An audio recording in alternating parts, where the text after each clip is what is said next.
Olá pessoal, boa noite. Estamos dando início a mais uma aula da nossa disciplina de programação orientada a objetos. E vamos lá, vamos ver o que a gente vai falar hoje. Vamos falar sobre a unidade 3, ok? Na unidade 3 nós vamos falar de dois assuntos importantes, herança e sobrescrita. São assuntos relacionados. Vamos ver então. Primeiro, sobre a herança. Vamos lá. Qual que é o conceito de herança, pessoal? O conceito de herança é o conceito de você poder aproveitar coisas que você definiu, né? No nosso caso, estamos trabalhando com a programação orientada a objetos. Então, a ideia de herança é você poder aproveitar coisas que você definiu em uma classe em outra classe. Em outras palavras, vamos olhar esse exemplinho aqui que a nossa aula dá. Você pode ter escrito lá uma classe televisão, tá? Sua classe televisão ela tem 3 atributos, polegada, marca e cor, por exemplo. Você construiu métodos ligar, desligar e volume, ok? E você está criando uma nova classe chamada Smart TV. E aí, você sabe que uma Smart TV também tem esses mesmos atributos, esses mesmos métodos. O que você poderia fazer? Você poderia simplesmente pegar e copiar a implementação da televisão e criar uma outra classe com os mesmos dados, né, os mesmos atributos, os mesmos métodos, tá? E um método a mais, que é, por exemplo, conectar na internet, passando um usuário e senha, tá bom? Mas ao invés de copiar código daqui e repetir aqui, você vai ficar com o código duplicado, tá? Existe um mecanismo de herança. E a herança permite você pegar o que tem em uma classe e você herdar em outra classe. Ou seja, é uma forma de copiar o que está numa classe em outra classe, mas sem repetir código, tá bom? Então tem esse conceito, é uma forma de copiar código de uma classe para outra classe sem repetir, sem duplicar código, tá bom?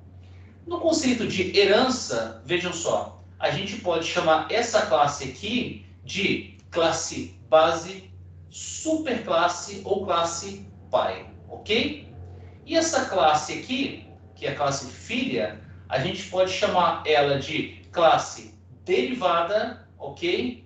Subclasse ou ainda classe filha, tá bom? São conceitos da orientação a objeto. Classe pai, classe filha. Superclasse, subclasse. Classe base, classe derivada, tá bom? Então vamos lá. Aqui ele está explicando a ideia de criar herança. Vejam só, ele está definindo aqui duas classes, uma classe professor e uma classe administrativo. Vejam só, essas classes elas têm atributos em comum, nome, CPF e salário. Existe aqui em professor, existe aqui de administrativo. Agora, titulação só tem no professor, dependentes só tem no administrativo. E olha só, o professor tem um método que não tem aqui no administrativo. Você pode abstrair essa ideia e pegar aquilo que é comum às duas classes e criar o quê? Uma superclasse, tá? E subir para essa classe os atributos que são comuns.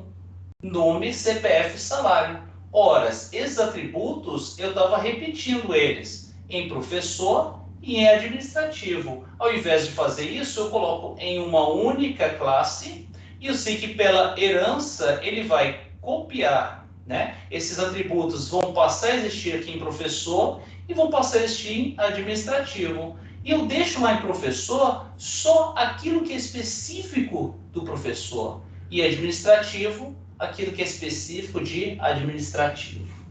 Pessoal, um conceito importantíssimo quando a gente fala de herança, tá bom? Olha só, é um conceito que a gente já traz, não é nem da programação, mas da nossa própria vida, nossa própria vivência. A gente sabe que um professor é um funcionário. Um funcionário que trabalha no administrativo é um funcionário, tá bom? Então, a relação que existe aqui em herança é uma relação do tipo E1, tá bom? Um objeto de uma subclasse é um objeto da superclasse, tá bom? Então a gente diz aqui ainda que, olha só, funcionário é uma generalização de professor e administrativo. Veja, por que é uma generalização? Porque eu peguei aquilo que existia de comum nessas duas classes e coloquei nela. Então é uma generalização, ela é mais geral, generalista, ok? E a gente diz que professor é uma especialização de funcionário. E também administrativo é uma especialização de funcionário. Tá bom, pessoal? Então, temos generalização, superclasse. Especialização, subclasse. São alguns conceitos aí da orientação a objetos. Tá bom? Então, vamos lá. Então, olha só, aqui nessa discussão, ele está falando sobre essa relação de ser, tá bom? A gente viu na unidade 2 a relação de ter, né? Então, a gente viu que uma turma tem um professor, uma turma tem alunos, né? Como é que uma turma tem um professor? Uma classe do tipo turma tem um atributo do tipo professor. Então, uma turma tem um professor. Agora a gente está falando do ser, ok? Que é essa relação aqui. Um professor é um funcionário, tá bom? Então é o relacionamento de herança, tá? Então vamos lá. Olha só que ele está falando dos pilares da orientação a objetos. Nós vimos na aula anterior sobre a abstração, que significa você criar uma classe e definir como atributos para sua classe somente aqueles dados que interessam ao seu problema, ao problema que você está analisando naquele momento. Isso é a abstração, ok? Você não vai colocar nessa classe atributos que não interessam para o seu problema. Não. Você está abstraindo aquela entidade e definindo na sua classe somente aqueles atributos que te interessam. Isso é a abstração, tá bom? Encapsulamento, nós já falamos na aula passada. O que é isso? É nós colocarmos os atributos da nossa classe com visibilidade private, visibilidade privada, para que esses atributos fiquem escondidos na nossa classe. E o acesso a esses atributos, ele passa a acontecer por métodos públicos, como métodos get e métodos set, ok? Ou métodos que vão manipular esses atributos. A ideia de você manter atributos privados é que esses atributos, eles só existem para a minha classe, ok? Então, quem está usando a classe não sabe que tem aqueles atributos e nem como eles são armazenados. Eu posso até trocar aqueles atributos por outros, né? Mudar a forma de armazenamento dos meus atributos. Por exemplo, vamos dizer que eu tenho ali uma classe que eu armazeno 3 valores inteiros. E eu tenho 3 variáveis, A, B e C. Ok? Esses meus atributos são privados. Posteriormente, eu posso pegar, né? Eu tenho os métodos que expõem A, B e C, mas como os atributos, essas variáveis, elas só existem, só são acessadas de dentro da classe, porque elas são privadas, eu posso trocar perfeitamente essa implementação, em vez de usar 3 variáveis, usar um vetor de 3 posições. Perfeitamente. O que as outras classes do meu sistema enxergam são o quê? São os métodos dessa classe. Ela vai chamar os métodos, e o método vai retornar o valor de A. Não interessa se o valor de A está armazenado em uma variável simples ou em vetor. Isso é responsabilidade da classe. Tá bom? Então, isso se chama encapsulamento. Encapsulamento é manter atributos privados, ou seja, para que a minha própria classe ela possa gerenciar esses atributos e mudar a maneira como eles são armazenados, ok? E o acesso aos atributos é por meio de métodos públicos, ok?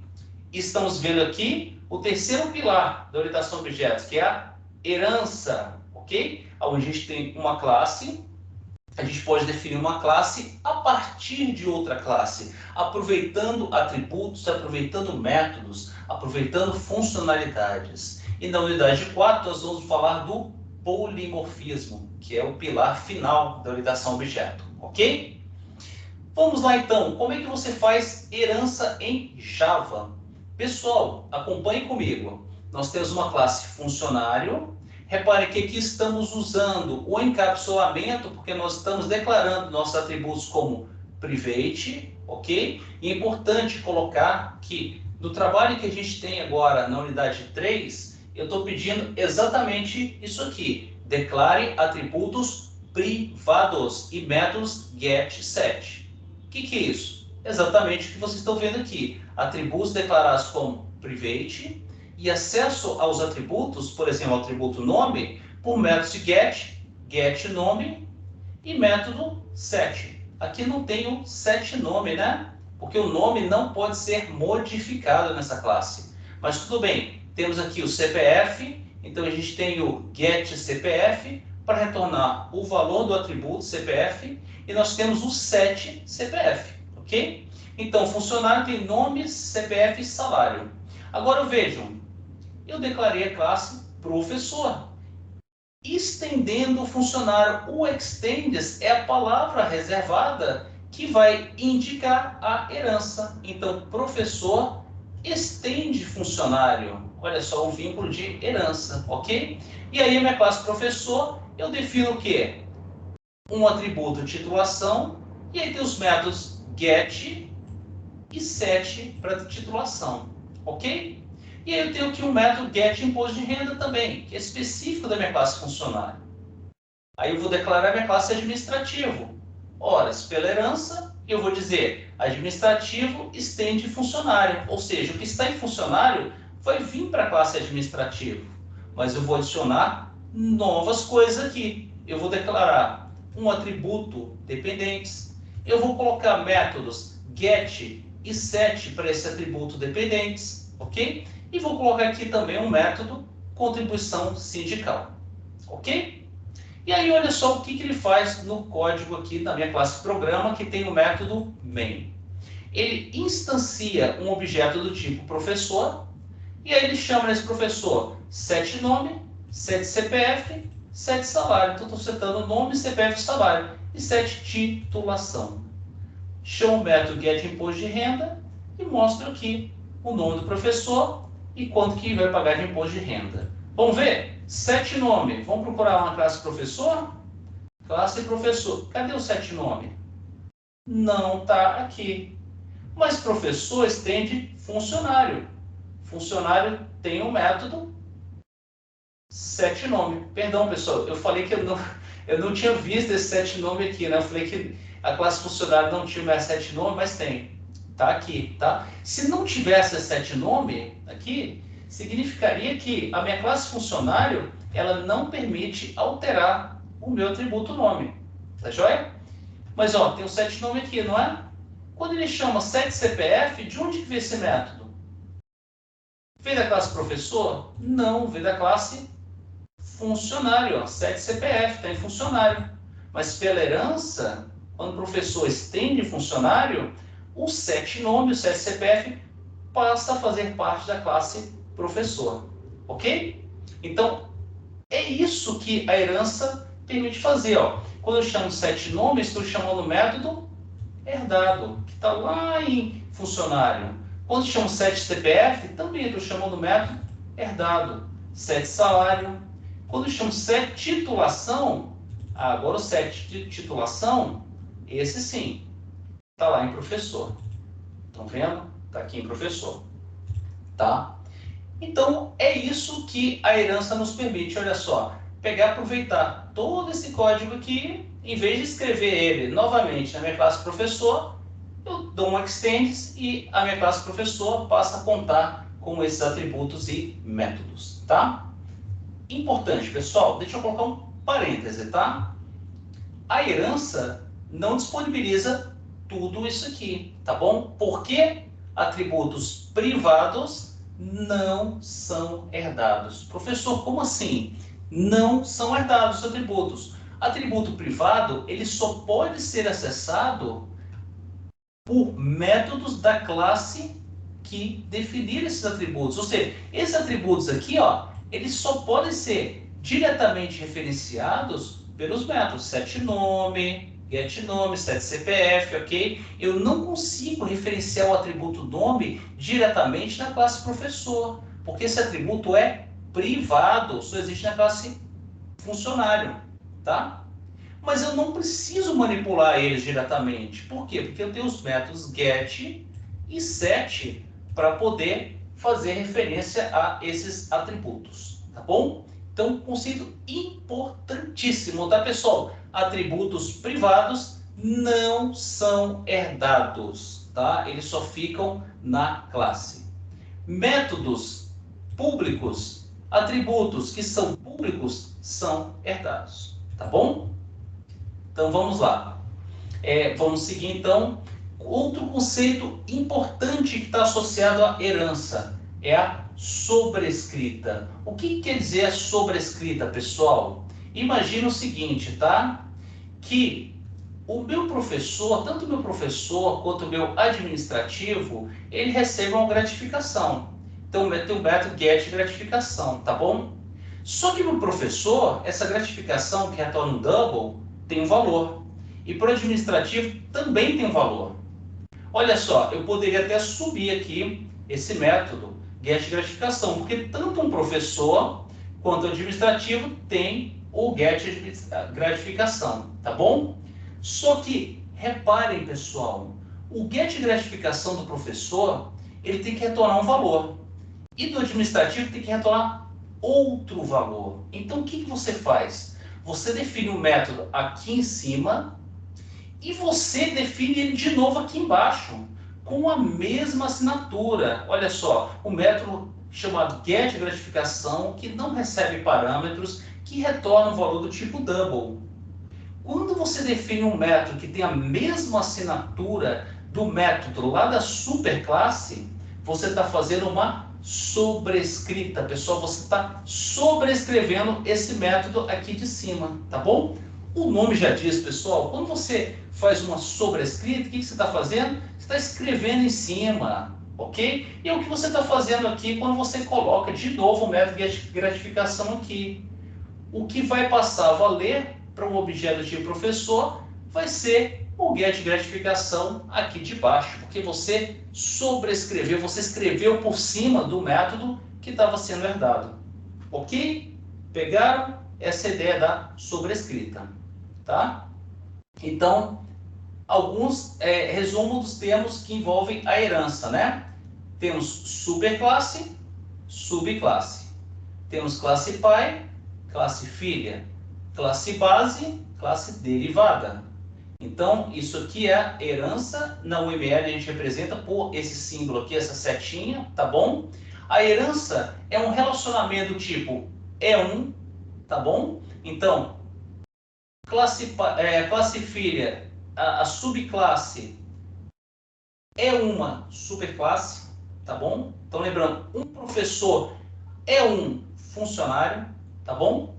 E a palavra-chave que a gente usa para herança em Java é extends, tá bom? Outra coisa é, olhando para superclasse, nós temos uma generalização. Olhando para subclasse, nós temos uma especialização, ok? E aí, se você tem um método aqui em cima, que você escreve ele de novo com a mesma assinatura, você está escrevendo por cima, você tem uma sobrescrita, tá bom? Então vamos lá, tem um videozinho aqui para vocês assistirem, tá? E aqui ele termina a nossa aula sobre esse conceito de herança e sobrescrita.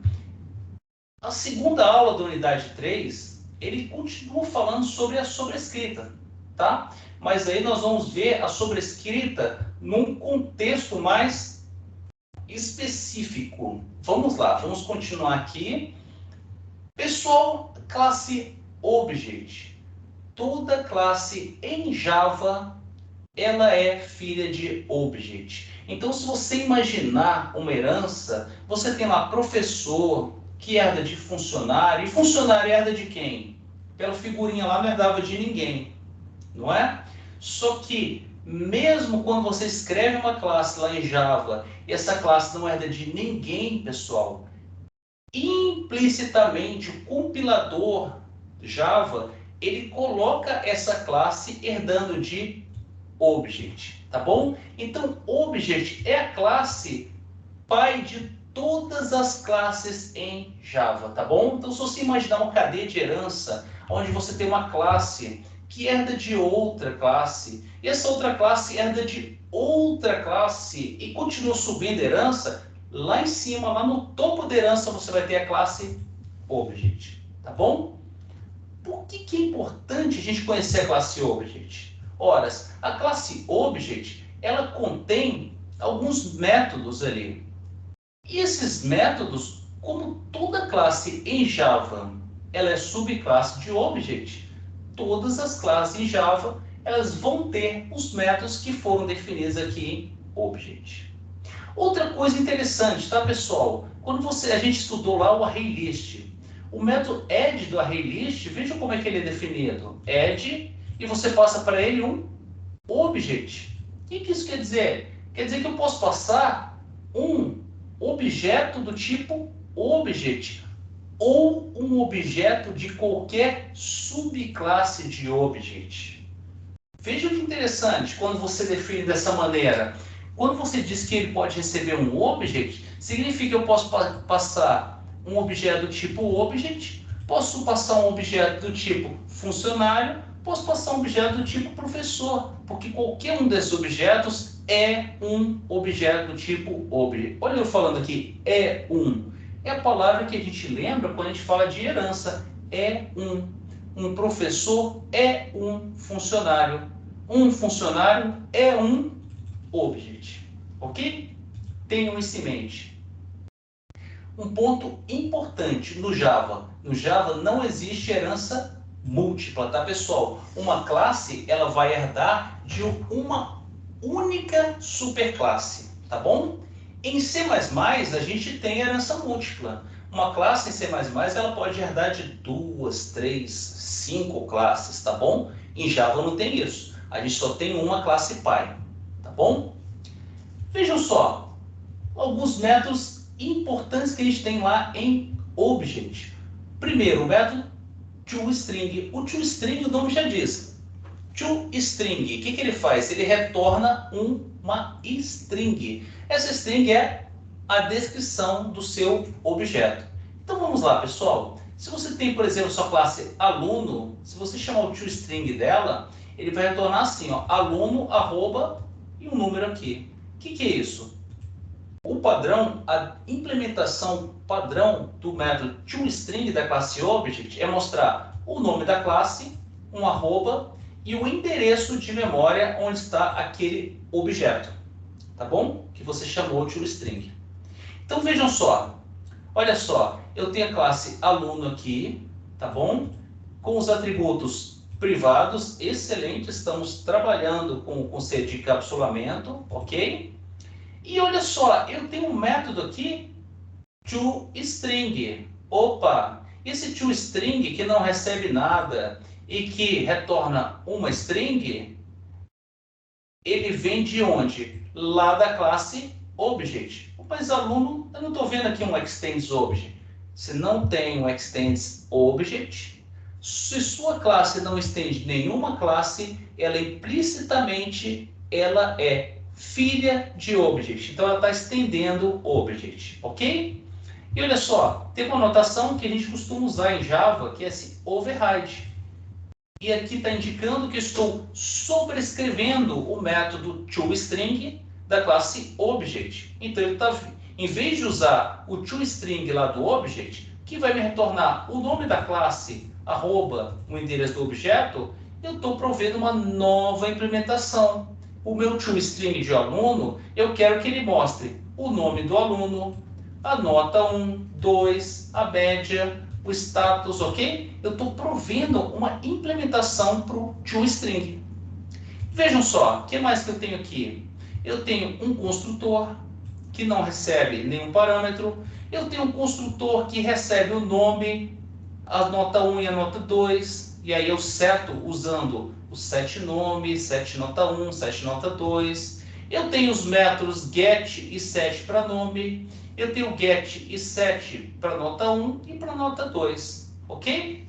Mas o ponto importante aqui, o foco nosso, é o toString, que está sendo sobrescrito. Ao invés de aproveitar a implementação do toString, que vem de object, porque aluno é subclasse de object, eu estou fazendo o quê? Eu estou sobrescrevendo, eu estou escrevendo por cima do método toString da classe object, dando para esse método uma nova implementação. E é isso que ele faz aqui, tá bom? Então isso é a sobrescrita. E o equals? Pessoal, o equals é um método muito interessante, tá? Deixa eu mostrar aqui, eu falei da classe aluno, antes da gente ir para o equals. Olha só que interessante. Quando eu estou definindo uma variável do tipo aluno, ok? Estou instanciando um objeto do tipo aluno e aqui estou chamando o construtor que recebe um texto e 2 valores inteiros. É esse construtor aqui, ó. Olha só. Lembrando da aula anterior, o construtor é um método que tem o mesmo nome da classe aluno, ok? E que não retorna nada, não tem retorno, tá bom? Então, eu estou construindo aqui um objeto do tipo aluno. Esse objeto está sendo referenciado por essa variável que eu estou chamando de aluno. E olha só, aqui estou chamando toString. Então, quando executar isso aqui, ele vai mostrar esses dados do aluno aqui, tá bom?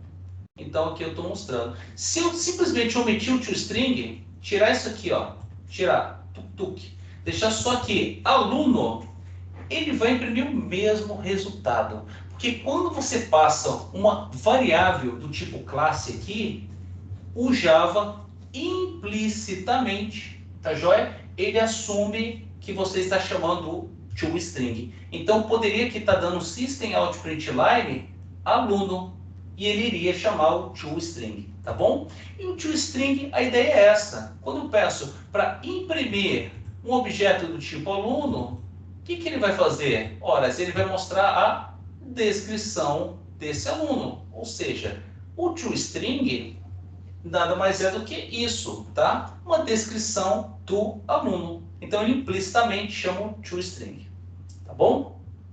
Vamos seguir. O equals é outro método muito importante em Java. Vejam só, aqui eu estou declarando uma variável do tipo pessoa, P1, outra variável do tipo pessoa, estou criando um objeto de pessoa, outro objeto de pessoa. Reparem que os dados para criar os objetos é o mesmo, ó.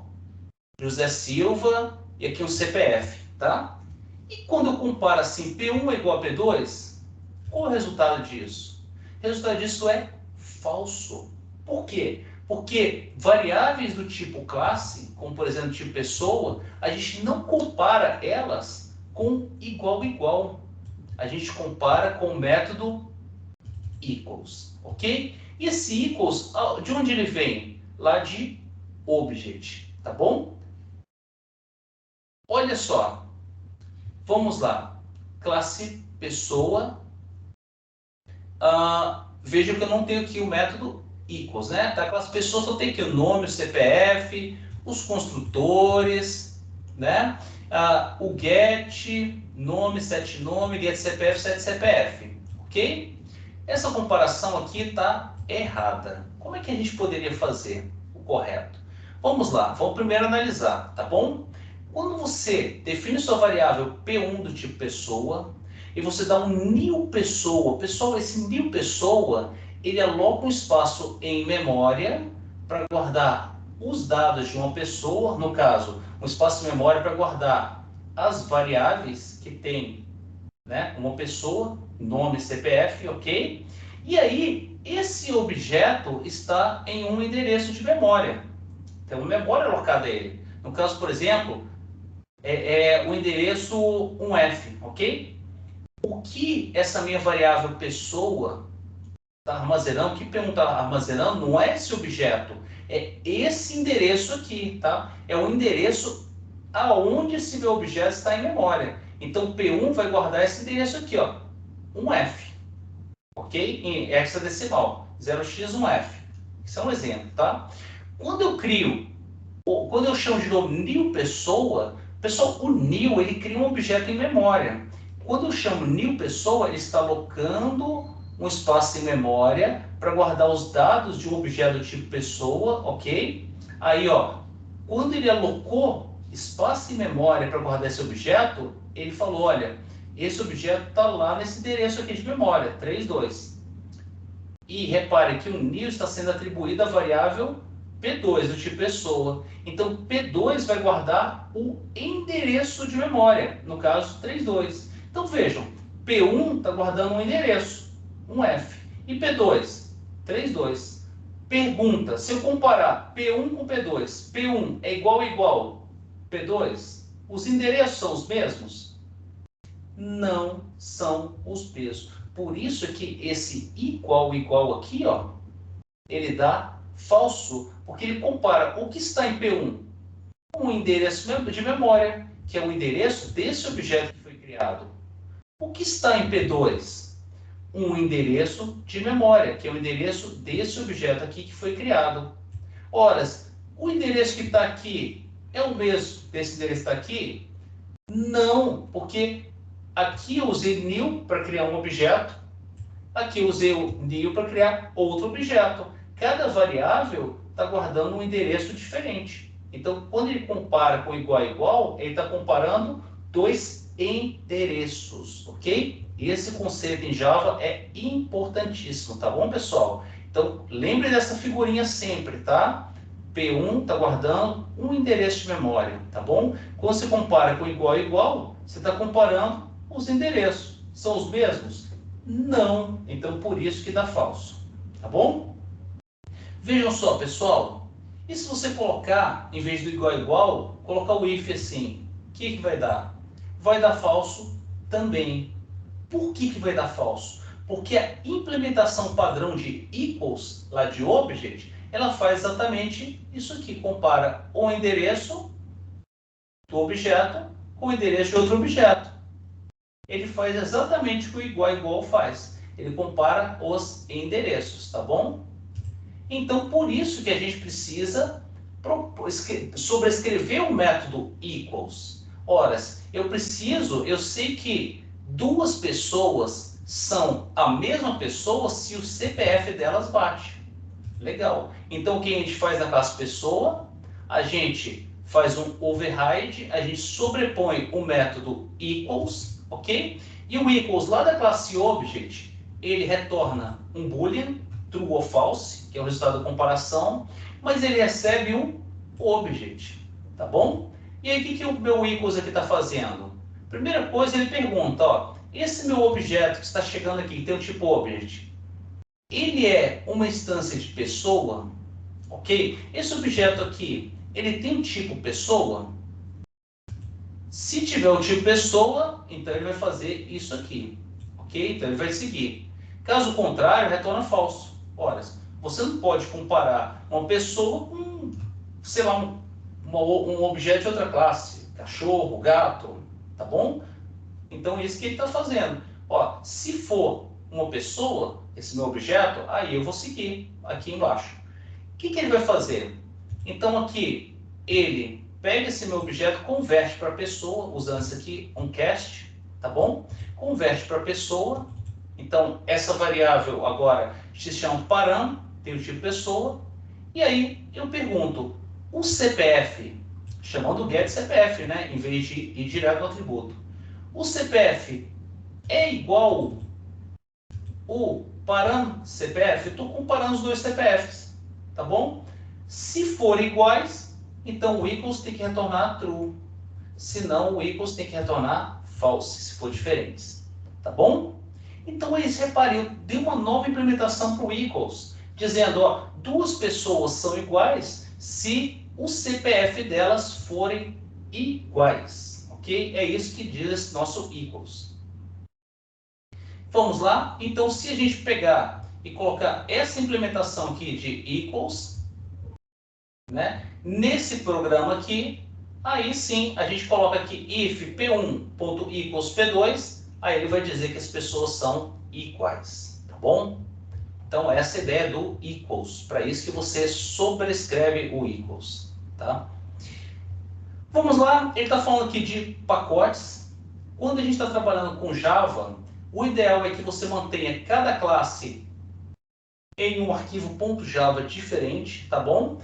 E como a gente trabalha lá com o Windows, imagina, o Windows a gente já faz isso. A gente tem vários documentos, a gente começa a criar pastas para guardar esses documentos. Então guarda o documento numa pasta, aí cria uma subpasta para guardar os documentos e por aí vai, né? Lembrando que o Windows, por exemplo, a gente tem o Drive C, e dentro do Drive C tem várias pastas, dentro dessas pastas você pode ter outras pastas, etc. O conceito aqui é o mesmo, só que em Java a gente chama de package, tá bom? Então a gente pode criar um package, tá? Por exemplo, se eu criar esse package BR, UCB, CISA, entidades, aí o que eu tenho que fazer? Eu tenho que criar lá no caminho do meu class path uma pasta BR, dentro da pasta BR eu coloco a pasta UCB, dentro da pasta UCB uma pasta CISA, dentro da pasta CISA uma pasta entidades. E aí dentro dessa pasta entidades eu coloco a minha classe pessoa, ok? A vantagem disso é que eu posso ter uma classe pessoa aqui nesse pacote, ou posso ter uma classe pessoa em outro pacote, ou seja, em outra pasta, tá? Para não confundir uma com a outra. Bom, a gente, olha só, a classe Scanner. A classe Scanner, ela faz parte de um pacote chamado Java Útil. Você pode, a gente tem feito isso nos nossos programas, né? A gente pode escrever lá em cima do nosso código, import Java Útil Scanner. Quando a gente dá um import assim, ó, estamos dizendo o seguinte, quero usar a classe Scanner que está no pacote Java Útil. E a gente pode usar a nossa classe Scanner assim, ó, do mesmo jeito que a gente tem feito nos nossos programas, tá?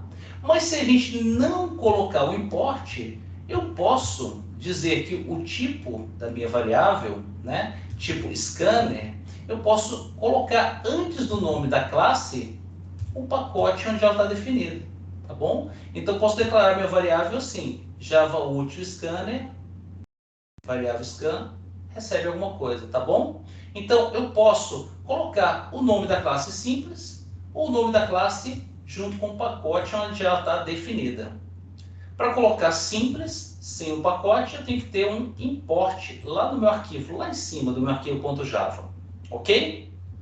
E aqui, modificadores de acesso, ele fala sobre o private, né, que a gente já viu, ele fala sobre o public e ele fala de outro modificador, que é o protected, tá bom? O que é o protected, pessoal? O protected, lembra que eu falei que um atributo privado, ele não vai por herança para a subclasse? O privado, ele fica só na classe onde ele está definido, ele não é herdado, o privado. O protected, ele funciona como um privado, mas que você consegue ver ele na subclasse, tá bom? Então, enquanto o private você só consegue trabalhar com aquele atributo na sua classe, você não consegue ver aquele atributo na sua subclasse, o protected você consegue ver ele tanto na sua classe quanto na sua subclasse, mas não consegue ver fora da cadeia de herança, ok? Protected, a ideia é essa.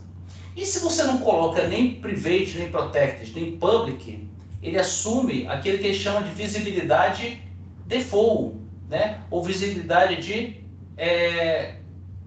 pacote, né? Que eles chamam. E aí como é que vai funcionar? Só as classes que estão no mesmo package, no mesmo pacote, vão poder acessar aqueles atributos, aqueles métodos que você não definiu nem como private, protected, nem public, ok? Então vamos lá. Com isso a gente encerra essa aula, tá? Tem aqui algumas atividades. Importante lembrar aqui que, assim como nas outras aulas, nós temos aqui na nossa mediateca, tá? A resolução dos exercícios da aula 5, uma videoaula só mostrando os exercícios resolvidos. Outro vídeo para mostrar a resolução dos exercícios da segunda aula, que é essa aula aqui de sobrescritas, tá bom? E aqui também nós temos esses exercícios em PDF. Imprimam, pessoal, esse documento em PDF, estudem a solução que eu dei aqui para os problemas que estão sendo propostos lá na nossa aula, tá bom? Assistam a videoaula, tentem entender esse código, né? Tenta escrever um código parecido para vocês praticarem, tá bom? Outro ponto, leitura complementar, tá? Reparem, agora a coisa já ficou mais tranquila. Eu estou sugerindo só um capítulo para vocês, tá? Por quê? Unidade 1 tem vários capítulos para vocês lerem. Por quê? Porque a unidade 1 ela fez um resumão do que vocês viram em algoritmos, do que vocês viram em programação estruturada. Então você pega um livro para poder abordar todos aqueles assuntos, são vários capítulos mesmo, tá bom? Mas você não precisa, são capítulos que você lê rapidinho, porque você já conhece aquilo ali. Você só está fazendo uma revisão para ver aquele assunto, como é que você escreve isso em Java. Agora aqui, nós estamos falando de herança, olha só tem um capítulozinho falando de herança, tá bom? Por favor, pessoal, leiam esse capítulo, tá? Ele é extremamente importante, tá? Quando você lê esse capítulo aqui, você vai entender muita coisa e muito melhor esse material aqui da aula, tá bom? Se você achou que esse capítulo aqui está muito rápido, entendeu? O professor não entendia, ele explica, ele não entra em detalhes. Vem aqui para o Deitel, lê o capítulo 9. Ou, se você não quiser tão mastigado assim, vai lá para o Core Java e lê o capítulo 5, que fala de herança. Ok? E, finalmente, dessa nossa unidade 3, nós temos aqui uma parte de prática, ok? Muito importante isso aqui, tá? Essa parte de prática. A prática da unidade 3 é um trabalho, tá? E nesse trabalho, o que vocês vão ter que fazer? Vejam, é um trabalho onde vocês vão poder trabalhar com a ideia de herança, tá? Então, olha só, aqui eu estou mostrando para vocês algumas figuras geométricas e aqui tem o cálculo da área, da base e da altura, tá bom?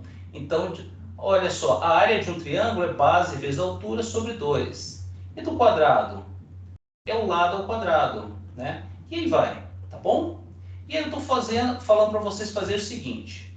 São 5 tarefinhas aqui. Primeiro, escreva o código de uma classe Java chamada figura geométrica, ok? Vocês já sabem fazer isso. Class, figura geométrica. Pronto. É importante aqui, tá, pessoal? Essa classe tem que ser declarada como abstract. Professor, não tem isso na unidade 3, mas tem lá no material que eu coloquei da leitura complementar. Leiam. É simples, pessoal. Basicamente, a única coisa que você vai fazer aqui, tá? Você vai escrever aqui class abstract, class figura geométrica. Em vez de só escrever class figura geométrica, tá bom?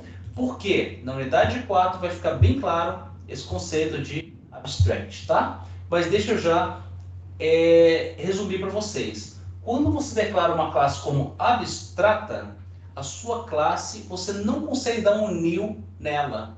Não faz sentido você criar um objeto do tipo figura geométrica, e sim um objeto do tipo triângulo, quadrado, retângulo, ok? Essas são classes concretas. A classe figura geométrica que eu estou colocando aqui, ela só vai servir para deixar nela coisas que são comuns a todas essas figuras geométricas, tá bom? Mas eu não quero que o meu usuário dê um new figura geométrica. Então, por isso, eu defino essa minha classe como abstrata, tá? Deixa eu mostrar para vocês aqui. Deixa eu pegar esse pedacinho de código aqui. Aqui mesmo eu vou mostrar para vocês o que vocês precisam fazer, tá? Mas eu vou mostrar com uma outra herança, é lógico, né? Então, eu poderia ter aqui uma classe livro, tá bom? Livro, tá? E aí, eu tenho uma outra classe que é o quê? Livro de informática, que estende a classe livro, tudo bem? Livro de informática é um livro, tá? Parecido com o nosso exemplo. Não vou escrever aqui o nosso exemplo, né? O que você vai fazer? Eu estou dizendo para declarar a classe como abstrata, você vai fazer só isso aqui. Abstract. Pronto, acabou. A classe virou abstrata. Tá bom? Então vamos lá. Aí eu estou pedindo... Essa classe já tem que ter um atributo nome. Perfeito, sem dificuldade. Tem que ter um método getArea, que retorna um valor do tipo double. Agora, uma coisa, esse método tem que ser abstract.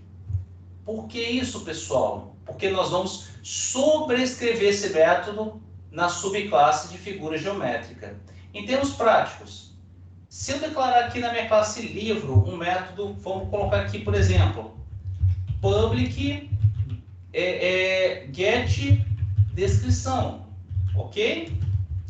Posso declarar um método assim, né? Public string get descrição. Tudo bem? Retornar aqui alguma coisa, ok? E aí, para sobrescrever esse método, o que eu faço? Eu coloco aqui, ó, livro de informática, eu coloco aqui livro de informática, por exemplo, Core Java, tudo bem? Reparem, esse método aqui, a assinatura dele, ó, é igualzinha à assinatura que está na superclasse, tá bom? Mas esse método ainda não está como abstract. Imagine o seguinte, tá? Qual que é a descrição de um livro geral? Não sei, estou colocando uma string branca, mas não está legal isso. Eu poderia fazer o seguinte, eu simplesmente não coloco corpo nesse método, coloco um ponto e vírgula e coloco esse método como abstract. Ou seja, estou dizendo que o meu método não tem corpo, ele é abstrato, ok? E se minha classe tem um método abstrato, ela também precisa ser abstrata. É isso que eu quero que vocês façam no trabalho, ok? Você vai pegar o método lá, que é o getArea, na figura geométrica. Vocês não vão colocar uma implementação dele assim, ó, com abre, fecha chaves, tá bom? Vocês vão simplesmente colocar um ponto e vírgula, para dizer que a figura geométrica tem esse método. Mas nas suas subclasses, ó, você vai sobrescrever, dar uma implementação para esse método. Vamos aproveitar o conceito? O método é abstrato, porque ele não tem uma implementação. Quando na minha classe eu dou uma implementação concreta, ele não é mais abstrato. Esse método é concreto, ele tem uma implementação. Aqui ele não tem uma implementação, ele é abstrato. Ok?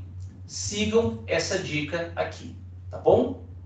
Vamos lá, voltar para o trabalho. Então é isso que você tem que fazer. Você tem que definir dois métodos, getArea, getDescrição, tá bom? Que vão ser abstratos, tá bom?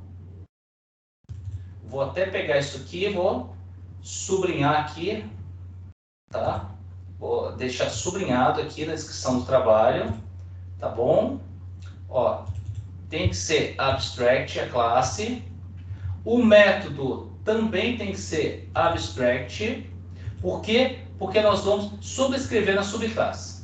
Agora vem olha só, importante.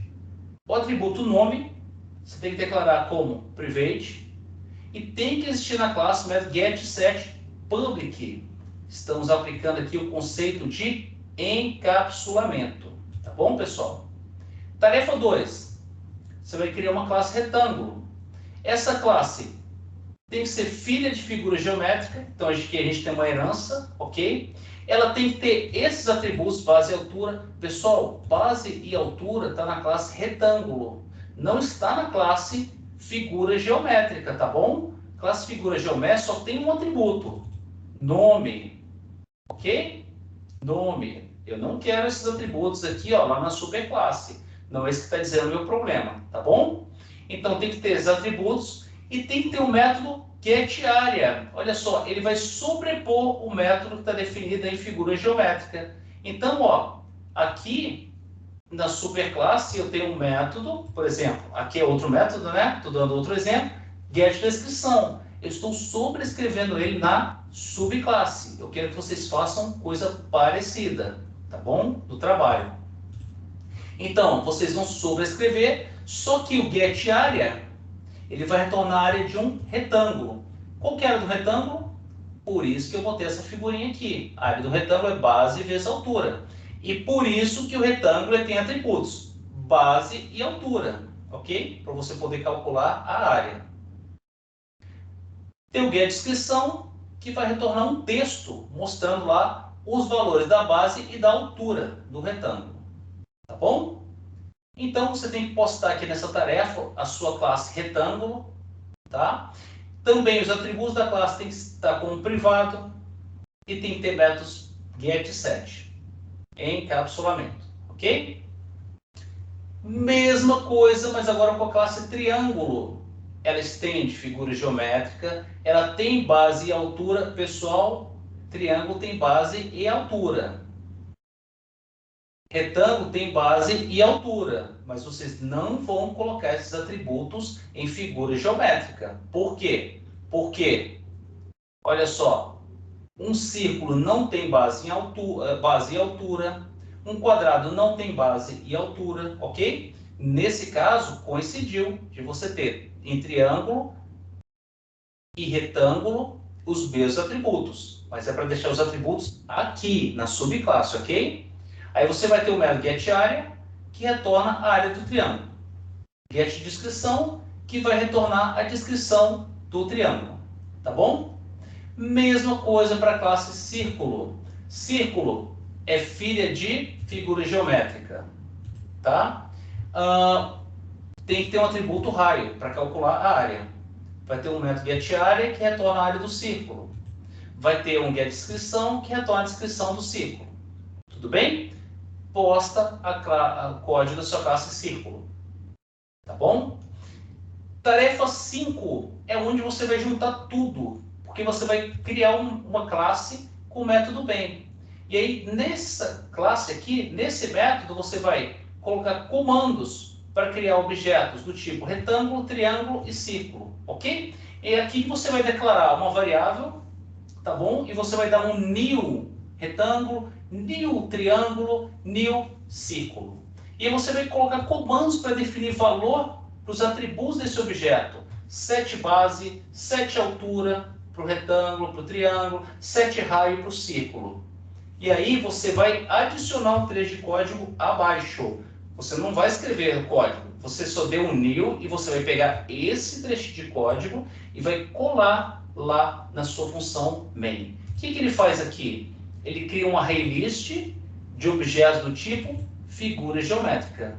E você está adicionando nessa lista o quê? O retângulo, o triângulo e o círculo que você criou. Certo? E aí também você vai adicionar esse trecho de código pronto. Você não vai mexer em nada, só vai colocar lá que é um for para percorrer esse array list aqui. Tá? E o que ele vai fazer? Ele vai percorrer a lista de figuras geométricas chamando o getDescrição e o getArea. Então ele vai mostrar qual é a figura geométrica e qual a área dela. Ok? E você precisa postar aqui o código do seu main que você escreveu, tá bom? E também essas mensagens que esse loop fora aqui mostrou, que printou lá na sua tela. Ok? Então é isso. Esse é o exercício que você tem que fazer agora nessa unidade 3, ok? E fica aqui o desafio também, tá? Eu pedi para vocês a área do triângulo, do retângulo e do círculo, né? Se você implementar esses três, fica o desafio para vocês brincarem aí. Implementa uma classe trapézio, implementa a classe quadrado e a classe losango e calcula as áreas dele e encaixa eles aqui nessa lista, nesse array list e nessa chamada, ok? Mas é um desafio só, tá? Não é necessário para o trabalho, ok? Então é isso, pessoal. Esse trabalho precisa ser entregue até segunda-feira, tá bom? Qualquer dúvida vocês podem entrar em contato comigo também, tá? Então vou salvar aqui, ok? E com isso, então, a gente está encerrando essa nossa aula de hoje.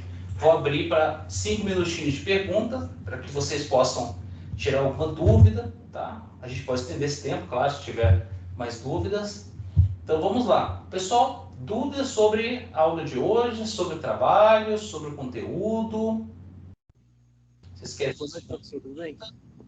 Tudo bem, Luiz.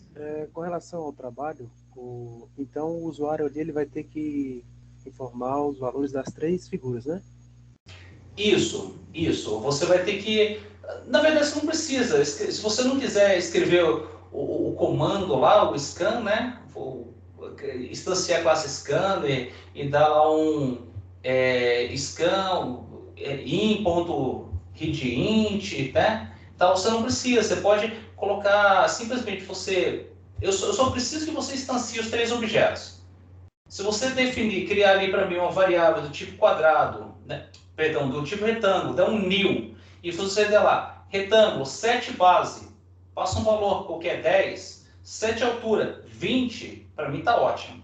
Eu só preciso que você me mostre que você sabe criar um objeto em Java, você sabe declarar uma variável, você sabe escrever uma classe, você sabe declarar uma variável daquele tipo, retângulo e tudo, e você sabe usar aquele objeto. É isso que eu quero ver, é isso que eu quero que vocês me mostrem. Tá? Esse é o objetivo do trabalho. Eu estava programando hoje e aí eu fiz o, do usuário escolher o objeto que ele quer. Só que aí na hora de implementar esse código que o senhor... Não, cuidado, cuidado, tá, Luiz? Você, não é isso que o trabalho tem que fazer. Você tem que dar uma olhadinha direitinho no que precisa ser feito, tá? Porque o que você tem que fazer é escrever uma função main lá, e a sua função main, ela vai ter que ter aquele pedacinho de código que eu coloquei lá para você, tá? Ó, você vai ter que ter um new para criar esses três objetos, aí você vai ter que colocar esse pedacinho aqui, ok? Para adicionar esse objeto numa lista, e esse for para mostrar aqui que tem os objetos, tá bom? É isso que tem que fazer o seu trabalho. Não é para você dizer, perguntar para o usuário o que ele quer, que objeto que tem que escolher. Não, tudo bem, poderia até ser um plus, tá? Mas o que eu quero é que você faça exatamente aquilo ali. Instancie os objetos, aproveita aquele trecho de código para colocar os objetos na lista e me mostra a descrição dos objetos. É só isso, Então, tá tranquilo. bom? Mais simples do que você tinha feito. É que eu fiz primeiro, aí depois foi que eu vim perceber que não estava dando para encaixar aquele código. Perfeito, Luiz. O que importa aí é o conhecimento adquirido. Entendeu? Você fez mais, você aprendeu mais, tá? O que importa é isso, é o que você aprendeu, tá bom? Tá Ok. certo. Obrigado, professor. Mais alguma pergunta? Jussiara, tem alguma pergunta? Não, professor, não tenho não, mas eu não estou achando a matéria muito fácil, não, viu, professor? Estou estudando muito, só que eu estou achando muito corrido. Quando eu estou É terminando uma corrido matéria, já mesmo. está corrido demais, e para uma matéria que não é fácil.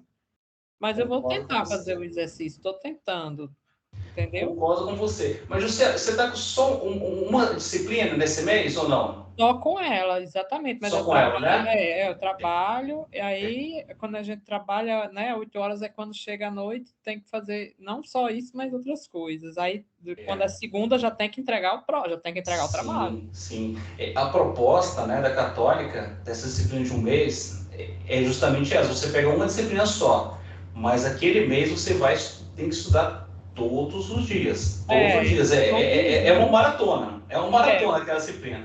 Mas é. realmente, é difícil, é complicado, tá? Eu realmente, eu falei lá na Católica e repito aqui nesse vídeo. Algumas disciplinas é complicado do aluno estudar em um mês, por quê? Não pelo tempo de um mês, mas é porque algumas coisas você leva tempo para sua cabeça amadurecer aquele conceito, tá?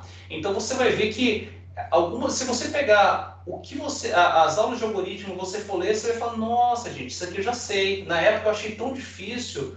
Por quê? Porque sua mente ficou aquele tempo ali processando, né? Aquele conhecimento e levou um tempo para aquilo entrar na sua cabeça, mas entrou. Então a gente precisa desse tempo. E às vezes essa disciplina muito corrida de um mês talvez não seja suficiente para aquele conhecimento amadurecer na cabeça da gente, né? Mas é um desafio, você tem que tentar. Então, por isso que eu falo, tem que estudar todo dia, disciplina de um mês, tá? Ah, eu até comprei o livro do Date, eu estou tentando também estudar por ele, e estou É, também, e tô também tentando ver algumas aulas do Alura, Sim. ver aula também do nosso material. Mas é muita coisa. É muita coisa mesmo, Luciana. Por isso é que, assim, às vezes que eu falo assim, ó, leia alguns capítulos do Data, se der tempo, né? Se você tiver com dificuldade, porque, assim, realmente nosso tempo é curto. Mas o livro do Data é um livro, assim, depois que você terminar essa disciplina, tiver de férias, vai lendo com mais cuidado, vai lendo mais devagarzinho e tudo. Se você realmente for trabalhar com desenvolvimento, é um livro, assim, que vai te abrir muitas portas, tá? Então, assim, é um livro que você tem muito a aprender com ele. Tá bom. Professor, agora só uma dúvida no exercício que eu fiz, aquele da criptografia. Você pode tirar ou não pode mais?